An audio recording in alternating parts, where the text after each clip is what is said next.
कल हमने 20, 21, 22 और 23 इन श्लोकों को पढ़ा और जिसमें हमने जाना कि समाधि की अवस्था में जाने पर हमें किस प्रकार के सुख की अनुभूति होती है। आज हम आगे चलेंगे उसी यात्रा में और सर से अनुरोध कि आगे चर्चा को आरंभ करें। सर को प्रणाम। सभी को बहुत बहुत प्रणाम। पहले तो सभी को गणेश चतुर्थी की शुभकामनाएं। और अगर पिछले 4 श्लोकों पर किसी का कुछ प्रश्न हो, संशय हो, सुझाव हो तो वो डिस्कस कर लेते हैं। बहन जी ने आज कौन सा श्लोक डिस्कस किया? हमारा 26वां था। ठीक है, अभी ये सारा तो उसी से कनेक्टेड ही चल रहे हैं। जी जी हाँ, तो मैं 24 और 25 लूंगा आज। अगर कोई क्वेश्चन है तो ठीक है, नहीं तो चलते हैं। हाँ जी बहन जी, जरा 24 और 25 श्लोक पढ़िए। हाँ जी, श्लोक नंबर 24। संकल्प प्रभवान कामास त्यक्त्वा सर्वान् शेषतः मनसैवेन्द्रिय ग्रामं विनियम्य समन्ततः। संकल्प प्रभवान, संकल्प से उत्पन्न होने वाली, सर्वान कामान, संपूर्ण कामनाओं का, अशेषतः सर्वथा, त्यक्त्वा त्याग करके, मनसा एव, मनसैव इंद्रिय ग्रामम, मनसा एव इंद्रिय ग्रामम, मन से ही इंद्रिय समूह को, समन्ततः विनियम्य, सब और से हटाकर, संकल्प से उत्पन्न होने वाली संपूर्ण कामनाओं का सर्वथा त्याग करके और मन से ही इंद्रिय समूह को सभी ओर से हटाकर। सर एक कोई अभी पढ़ो। नहीं नहीं, दोनों ही पढ़ दीजिए, क्योंकि हाँ जी, या तो हम अगर कंप्लीट ना हुआ तो कल कर लेंगे, क्योंकि इन दोनों को अलग अलग पढ़ के काम नहीं चलेगा। स्नै ही स्नैरुपरमेद बुद्धया धृति गृहीतया आत्मसंस्थं मनः कृत्वा न किंचिदपि चिंतयेत्। धृति गृहीतया, बुद्धया, धैर्य युक्त बुद्धि के द्वारा, स्नै ही स्नै ऊपर में, धीरे धीरे उपराम हो जाए। मन आत्मसंस्थम, और मन को परमात्मा स्वरूप में सम्यक प्रकार से स्थापन कृत्वा करके, किंचित अपि न चिंतित, कुछ भी चिंतन न करे।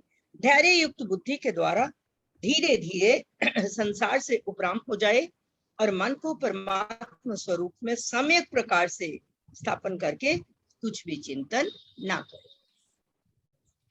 तो ये 2 श्लोक जो हैं, पहले के, इससे पहले जो बात हुई है, सारी जो भी चर्चा हुई है उसमें ये आया कि पहले तो ध्यान योग की तैयारी कैसे करनी है, उसके लिए माइंड को कैसे प्रिपेयर करना है, फिर ध्यान योग के क्या क्या स्टेप्स हैं, ध्यान के लिए लगाने के लिए हमें कैसे, प्रक्रिया क्या है, मेथडोलॉजी क्या है।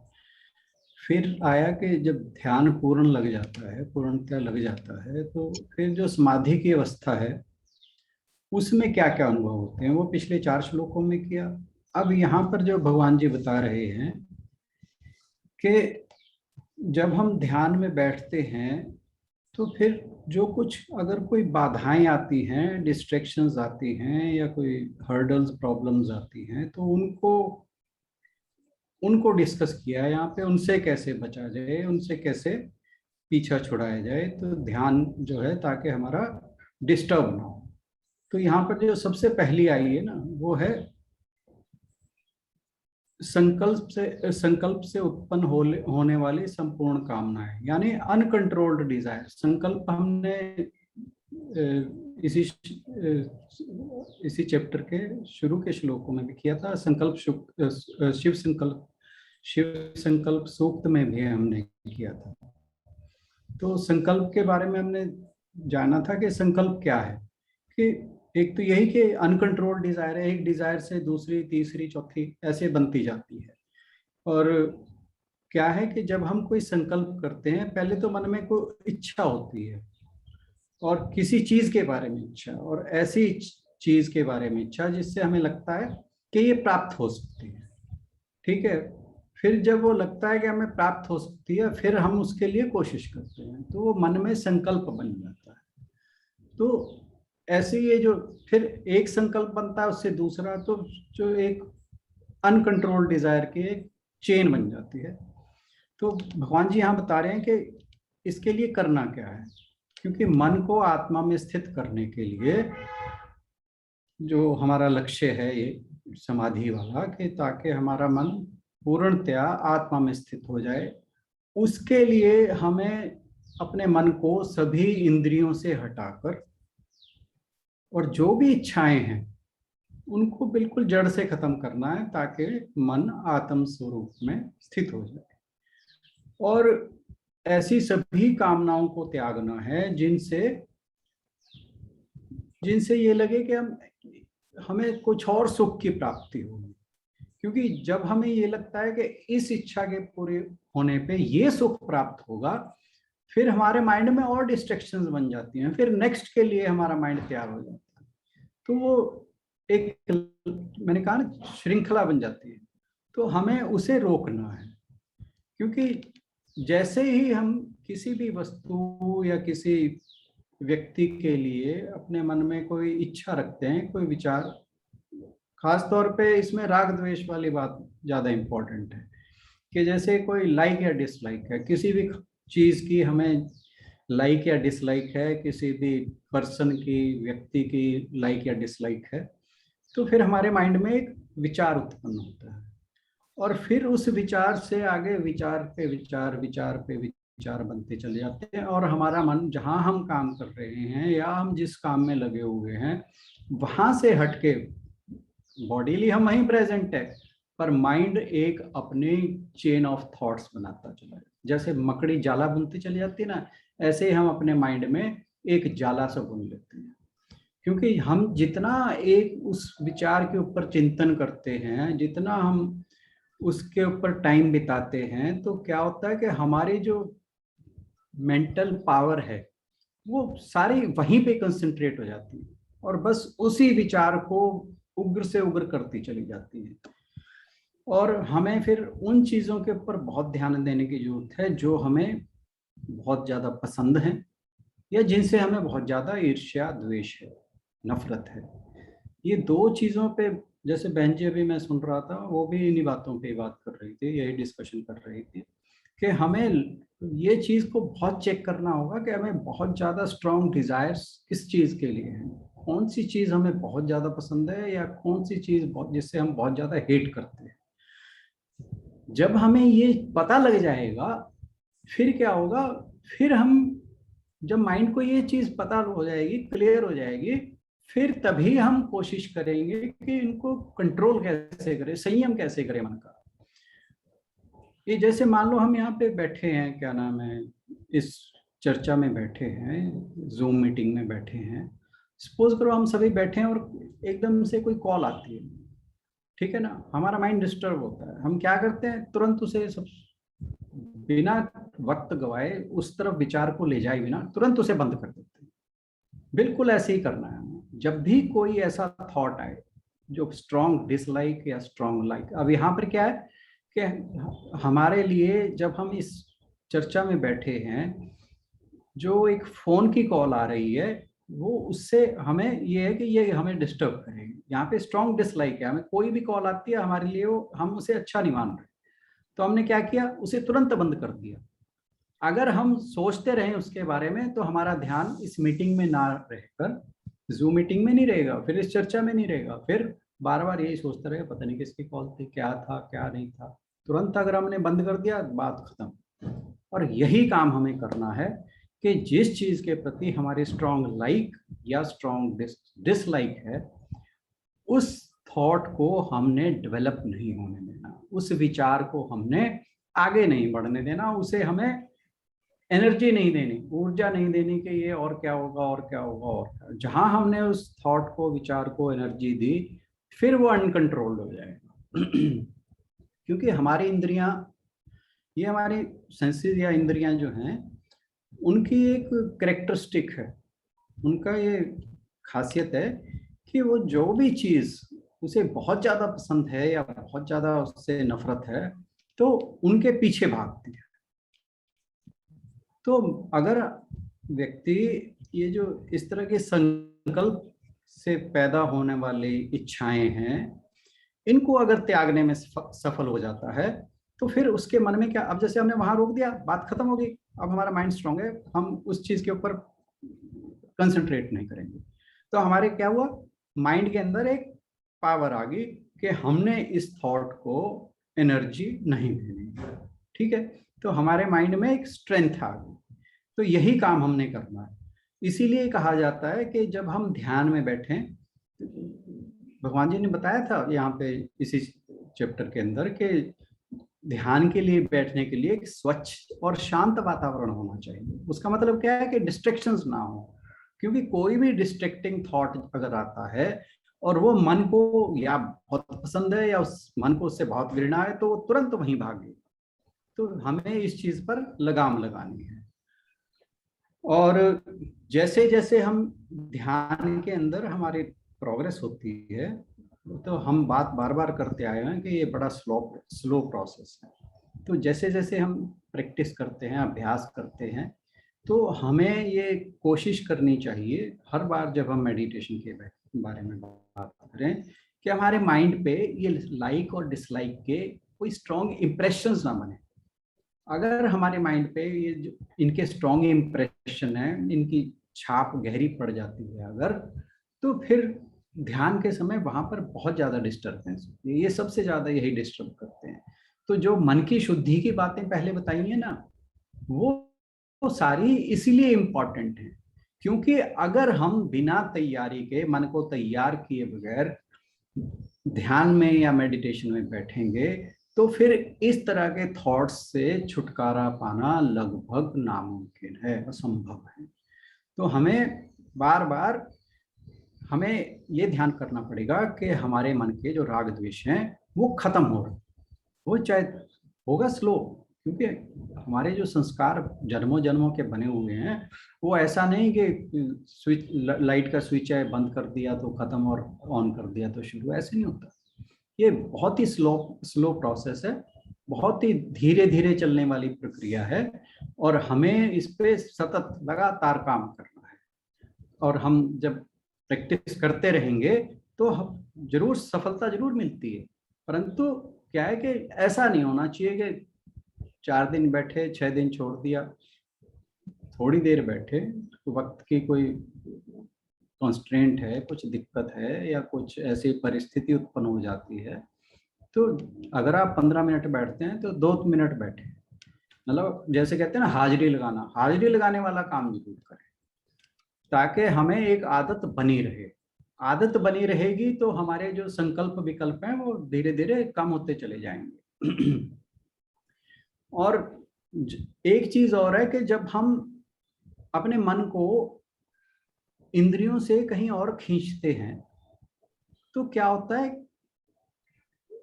आप कभी भी देखिए कि अगर हम माइंड को किसी विचार से, थॉट से हटाते हैं, तो फिर वो किसी और विचार की तरफ जाना पसंद करता है। वो खाली बैठ, क्योंकि मन का स्वभाव है, वो कहीं भी रुकता नहीं, चंचलता उसके स्वभाव में है।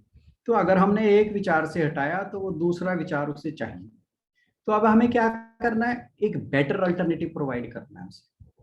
बेटर अल्टरनेटिव मीन्स कोई उच्च श्रेणी का विचार देना है उसे। और वो क्या, कैसे पता लगेगा, मन में तो ये ताकत है नहीं, उसके लिए हमारे इंटेलेक्ट या बुद्धि वो काम में आते हैं। क्योंकि हमने पहले पढ़ रखा है कि जो मन है उसका स्तर इंद्रियों से ऊपर है, मन से फिर बुद्धि का स्तर ऊपर है।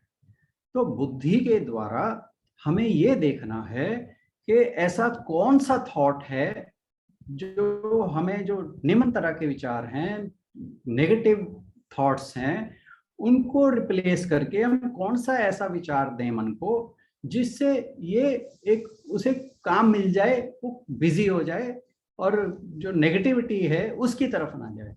तो उसके लिए क्या है, बुद्धि जो है उसे ज्ञान होना चाहिए उसे। अब जैसे हम यहाँ पर ध्यान में बात कर रहे हैं कि हमें अपने मन को आत्मा में स्थित करना है। अब अगर किसी को ये पता ही नहीं है कि आत्मा नाम की भी कोई चीज है, तो वो श्रवण मनन की बात जो आती है ना, वो इसीलिए इम्पोर्टेंट है कि हमें पता होना चाहिए कि एक बेटर अल्टरनेटिव क्या है। तो बुद्धि जो है वो तभी यहाँ पे काम करेगी जब बुद्धि को पता होगा, बुद्धि को वो ज्ञान होना चाहिए।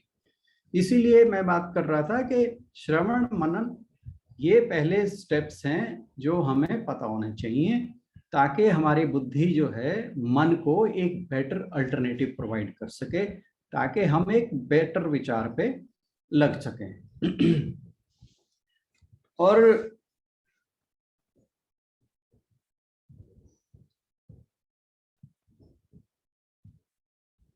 भगवान जी ने यहाँ पे बात की है ये बुद्धि उपरमेत की, ठीक है ना। वो इसीलिए की है कि हमें मन पर लगाम लगाने के लिए बुद्धि की जरूरत है। अब एक मान लो एग्जांपल लेते हैं, मान लो हमने डॉक्टर ने हमें सलाह दी कि हमें डाइटिंग करनी है, ठीक है। तो हमने क्या किया, अपने घर से सारे जितने भी ऐसी खाने की चीजें हैं जिनसे हमें हमारी सेहत बिगड़ती है उन्हें हटा दिया। अब माइंड क्या करेगा, उसके सामने वो चीजें तो रही नहीं, वो आपको कहेगा कि चलो आज बाजार चलते हैं, रेडी पे चाट खा के आते हैं, ठीक है ना।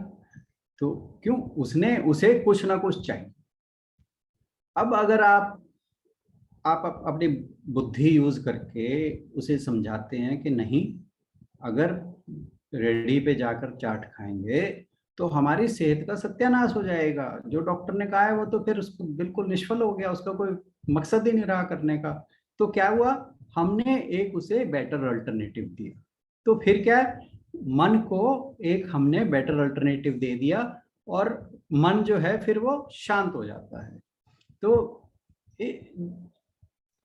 मन को कंट्रोल करने के लिए बुद्धि के द्वारा हमें उसे एक बेटर अल्टरनेटिव देना।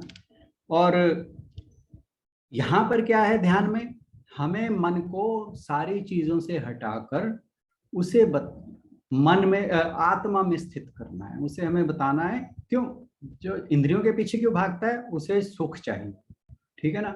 और जब बुद्धि को ये पता है कि जो मन ये कह रहा है कि ये सुख चाहिए, ये सुख अस्थाई है, और एक और सुख है जो परमानेंट है, परमानंद जिसे कहते हैं। जब बुद्धि को ये पता है तो वो कहेगी नहीं, आज तेरे को मैं बताती हूँ एक ऐसी भी चीज है जो इन सारे सुखों से अच्छा है कि तू यहां लग।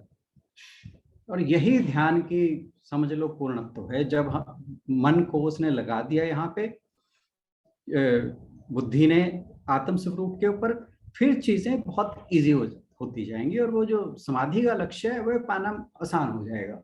मैं 1-2 मिनट ले रहा हूँ, बस खत्म कर रहा हूँ, सूजी जरा माफ करना। तो अब यहाँ पर एक चीज और भी कही है भगवान जी ने, शनै शनै वर्ड, क्योंकि भगवान जी जानते हैं कि ये प्रोसेस जो है ये टाइम लेगी, टाइम कंज्यूमिंग है, इसलिए उन्होंने कहा है शनै शनै, क्योंकि इसमें टाइम लग सकता है, महीने साल भी लग सकते हैं, लोगों के लिए जन्मों जन्मों का भी काम हो सकता है। तो बड़े धैर्य के साथ करना है ये काम, पेशेंस बहुत जरूरी है और इस पे लगातार काम करना है। क्योंकि हर बार जब मन भटकता है तो हमें ये नहीं सोचना कि हम असफल हो गए या अनसक्सेसफुल हो गए और डिप्रेस हो जाएं या निराश हो जाएं कि अब इसमें कोई फायदा नहीं है, चलो अपना जो पहले था वही था। तो धीरे धीरे प्रैक्टिस करिए, अभ्यास करिए और अपने मन को वहां पर जो जहां पर हम लाना चाहते हैं वहां धीरे धीरे लाना होगा। क्योंकि अगर हम प्रैक्टिस करते रहेंगे और वहां पर जो आत्म स्वरूप है मन को बुद्धि के द्वारा वहां पर लाके स्थित कर देंगे, तो फिर जो आनंद मिलेगा, फिर माइंड को पता लगेगा ये जो है ये चीज बेटर थी, मैं जो अब तक जिन चीजों के पीछे भाग रहा था वो गलत थी। जहां माइंड को ये पता हो गया, ठीक है। अब जो कहते हैं ना मन स्वयं प्रकाशित हो जाता है, क्योंकि आत्मा तो स्वयं प्रकाशित है ही, परंतु जब मन को ये बात समझ आ जाती है फिर मन में वो जो कॉन्शियसनेस की जो रिफ्लेक्शन है फिर वो मन में आ जाती है। फिर वो स्टेट जब आदमी की अचीव हो जाती है वो फिर वापस नहीं छीनी जा सकती, जो 23वें श्लोक में भगवान जी ने कहा था। आज के लिए इतना ही, धन्यवाद। Sir thank you very much, बहुत ही अच्छी तरह समझ आया, क्लियर हुआ, बहुत बहुत शुक्रिया सर। इसी के साथ समापन की ओर बढ़ेंगे। ऑलरेडी हम थोड़ा सा विलंब हो गया और मुझे भी 2-4 मिनट चुराने हैं आज सूट सर के टाइम में से। तो बहुत बहुत धन्यवाद राणा सर का, शुक्रिया।